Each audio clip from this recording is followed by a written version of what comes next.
Availability and affordability. These two things, I think, are the main limiting factors preventing EV adoption. You can talk to all kinds of people that will ride in Teslas and love it, and even check out ID4s or Mach-E's, and you'll easily, probably 80% of people on the road would say, yes, this is an amazing car, I could live with this, but they're just too dang expensive, I can't justify this cost, or there's not enough of them being built. And personally, I think Aptera is very wisely pursuing both of these fairly large problems in the EV space by making an affordable vehicle and also by making it so incredibly efficient that indirectly improves the availability because it requires less total battery cells per vehicle, which means less parts, less materials are needed to increase the production rate. So Aptera's starting prices are already insanely good considering the range numbers you get. I mean, how often are you able to find a 400-mile range EV that technically starts below $30,000? Like, it's unheard of in the EV space, but I don't think people truly grasp the affordability of the Aptera, and that efficiency truly unlocks a lot of cost savings to the point that I'm not just here telling you that the Aptera is one of the cheapest EVs on the market. It actually might be, once you factor in cost of ownership, the cheapest car on the market, at least in terms of like practical vehicle that you can actually drive great distances in, with the one compromise of it being a two-seater, but with the vast majority of vehicles moving around with less than 2 people on the inside, I don't think it's that too niche of a market, especially when the birth rate is declining and there's less and less people having kids, right? That's Aptera's growth story. Less human beings on the planet, more three-wheeled vehicles. But Tesla is known for boasting about this a lot, right? Especially whenever you go into the configurator, they always want to tell you about, well, once you include the potential savings, and most of those savings of going with an EV are calculated by saying, oh yeah, well, you won't have to pay this much for gas, here's the gas calculator, and you put in your average price of gasoline, how much you drive a year, and they have a fairly biased algorithm that tells you, well, basically over 6 or 7 years, you're going to save thousands of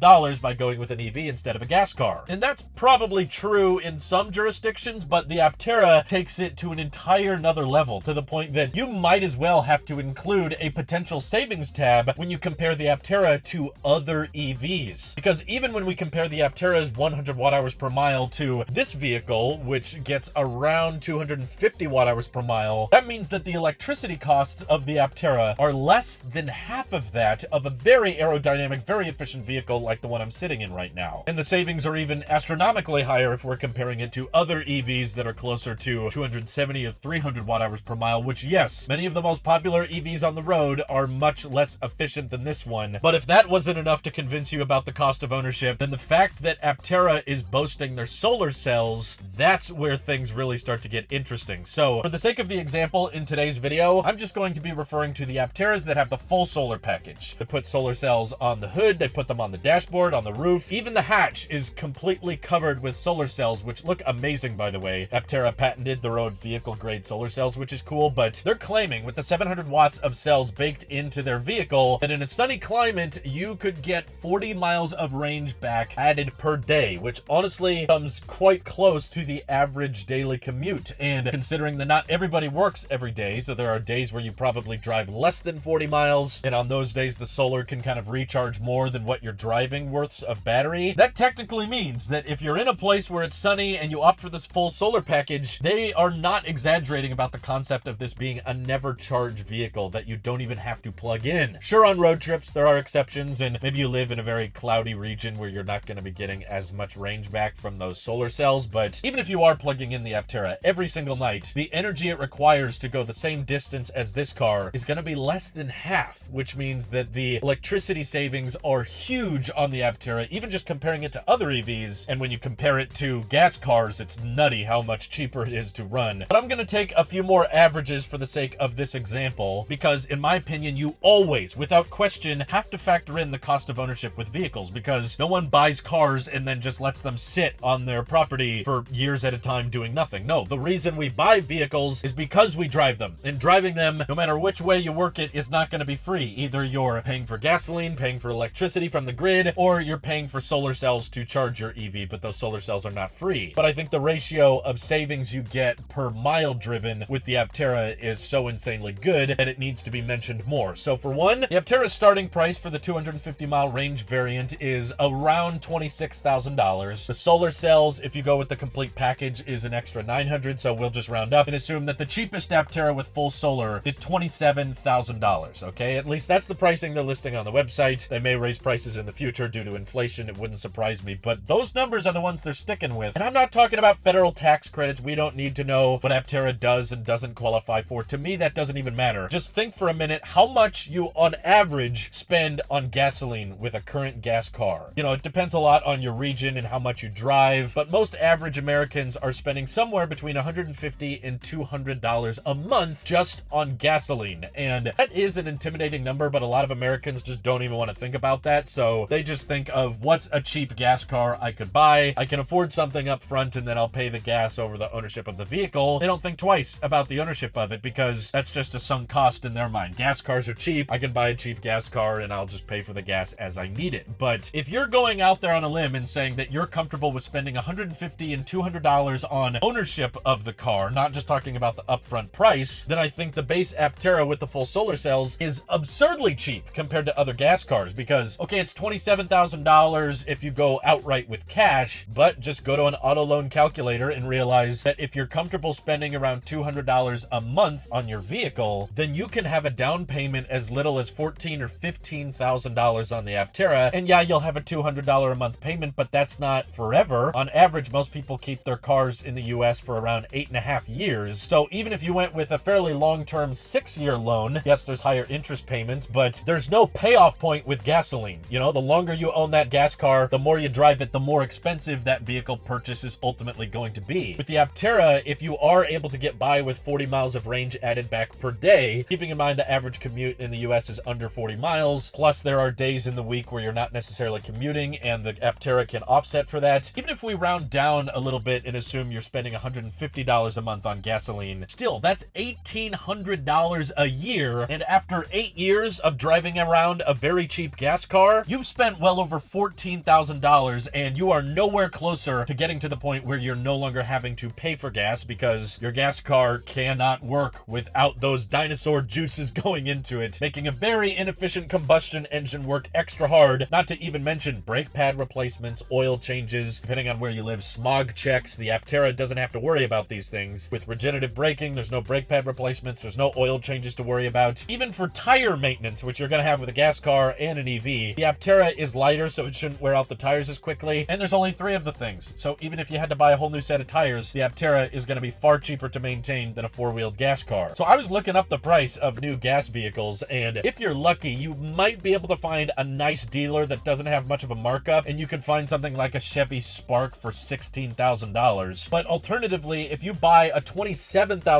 Aptera, which has well over 200 miles of range and can charge itself through the solar cells, the amount of money you'll save on gas and just paying $14,000 up front and then $200 for your loan payment over the course of 6 years, if my math is correct, that would ultimately be a cheaper vehicle, which ownership costs have to be factored in, right? Because you're not just going to buy a car and have it sit there indefinitely. So that's why I don't think people have a firm grasp on how affordable the Aptera is once you start factoring in what free charging and what insane efficiency can unlock. This means that that base model Aptera, and honestly, it's not that big a deal if you want to opt for the 400-mile range variant. If 250 miles isn't good enough for you, then the 400-mile version is only a couple grand more. Over the course of 8 years, your loan payment is not going to change all that much. It'll be a little bit more than $200 a month, but in my opinion, you'll be driving a way cooler vehicle. I mean, the Aptera looks like a spaceship. It looks like it's from the future. You're going to get a lot more questions about it and turn a lot more heads than some Chevy Spark you find at a dealer for $16,000. All of the gas station trips you're going to be making, all of those extra errands to change the oil, opposed to just driving home and the Aptera is already charging itself, assuming you live in a pretty sunny climate. And again, even if you have to plug in a couple of times a year because you need some extra range or you're going on a road trip with the Aptera, the electricity costs are less than half of what it would be for this car. So ultimately, I think the financial savings make the Aptera the cheapest vehicle on the market if you're factoring in 8 to 10 year ownership costs, which most people are keeping their cars for around that long, sometimes longer. But of course, the ultimate compromise all comes back to, do you really need that second row? How many times do you want someone sitting in the back seat? I know for some of you, it's no question you need that second row, but if you can get by with a 2-seater and that's enough for you, just think long term about the financial benefits of being able to put down like a $14,000 down payment on a vehicle that's going to charge itself, and then instead of paying for gasoline every month, you just pay towards your loan, which will inevitably end once your loan term is up, unlike gasoline, which is like interest payments that never go away. You could be driving the same gas car for 30 years, and you're still dependent on what wars are going on in the world, and where we're getting our oil from, and what the price of oil refining is at that time. Where does the country import its oil from? All of these things are going to influence your gas car ownership, whereas the Aptera, the price of sunlight